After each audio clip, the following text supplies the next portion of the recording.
So welcome back to week 8. I decided this week that I wanted to spend more time outside. So I'm trying a little walk and talk. And if it doesn't work, I won't do it again. If it works, then maybe it can become a little bit more of a thing. But yes, this week was about recovering a sense of strength. And I felt that there was a lot of carryover from the previous week, both in the subject matter and also what my experience was completing the tasks. So there was momentum, and it carried me forward to some very beautiful projects this week. Continuing on from the previous week, we talk about what blocks us and how do we release those blockages. But in this instance, we're talking kind of more about trauma.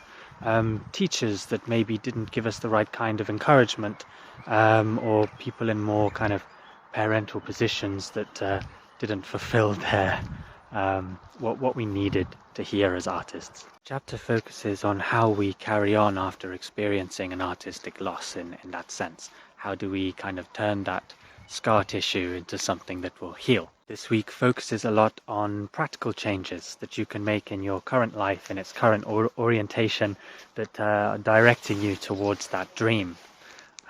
So for example, you may have these very kind of grandiose dreams and think, well, I can't do that now. I need to wait for a certain chance to come up. And it talks more about taking it into your own hands, and kind of just going independent and doing what you can do.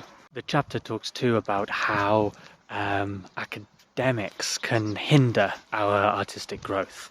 That a lot of the time we come to study art, and in the academic pursuits of art, we constantly take things apart rather than put them together.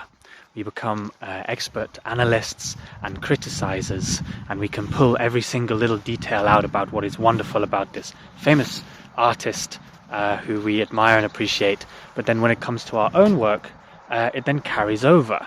We talk more about what is wrong with our work, how our work could be improved, or how it does not quite achieve the ideal that the other greats have achieved. Whereas true artistic process, which Julia Cameron argues a lot of kind of academically trained people are very skeptical of, because it's so different to the art practice that they're used to, actually requires encouragement and a kind of attitude of growth, and a little bit more like an organic process of encouraging a seed to grow by laying the groundwork, laying the soil in a certain way that it has all the nutrients it needs to kind of non-judgmentally come into being.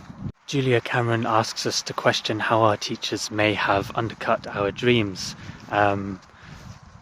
either intentionally or by accident. Most likely by accident, we hope.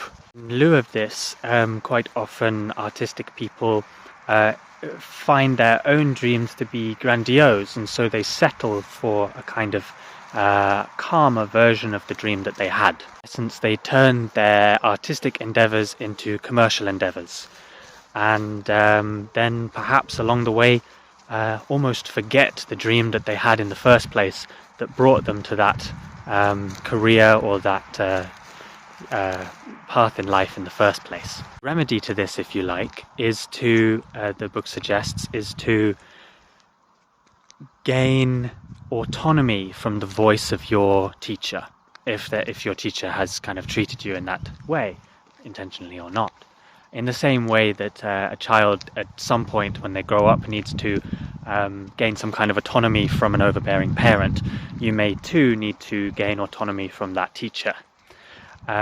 Equally, what the teacher has said to you may be now a voice that sits in your mind. So the tasks toward the end of the chapter focus around how we may rewrite the voice of our inner teacher, how we may first acknowledge what has been said to us, how we've been made to feel, and then how to kind of just let that go and start writing a new script with our own story, our own autonomy. Can be scary to take things into your own hands and go independent or out of out of the framework that some expert that you admire has laid for you. I don't know if that's a word, but laid out for you. And especially when we may feel that we don't have the resources to do it by ourselves. And she gives a lovely quote at the end of the chapter, which I think I need to record later because I've forgotten it.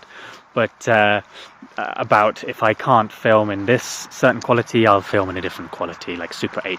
A part of that process of going independent includes acknowledging how our lives are orientated now and what we can actually do about it starting now. So the tasks ask us to look at the things we love, that we love to do, and actually look at the kind of more practical side of it. How much does it cost?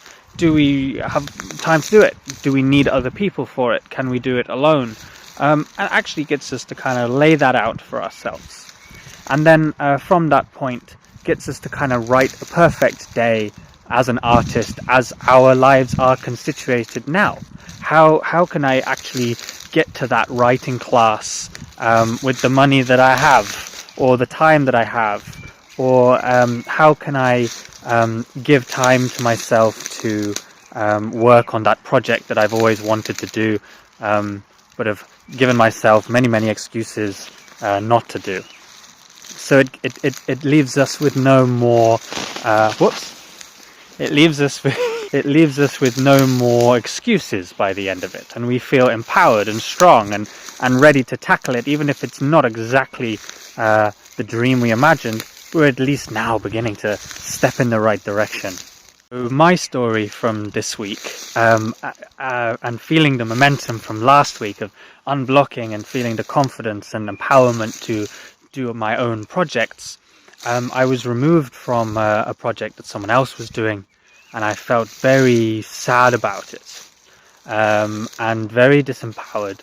And so I simply did my own, and I broadcasted it in the same manner that they were going to broadcast it. They broadcasted it on Instagram. I did the same, and I can tell this story another time. But a series of decisions they made led me to feel hugely disempowered, and I felt like I needed to rely on them and convince them to let me do this project, and they weren't budging. And then I realized, hey, I can do this off of my own accord. I don't need other people to do this. They have Instagram. I have Instagram. They have more followers, but doesn't mean I can't do it. I created my own project, and if you would like to see that, you can head on over to my Instagram, and it's still up there, and you can read the piece that I wrote about it. The feeling was wonderful, extremely empowering, and went so well with this chapter, this idea of strength. I came away stronger. I organized my life in such a way that I could actually get this project done. And no, it wasn't the most grandiose thing in the world, but at least it was a step in the right direction, and I wasn't waiting for the right moment. I made that opening and created, and it was beautiful. I hope you enjoyed this week's video. Take care, and I'll see you next week.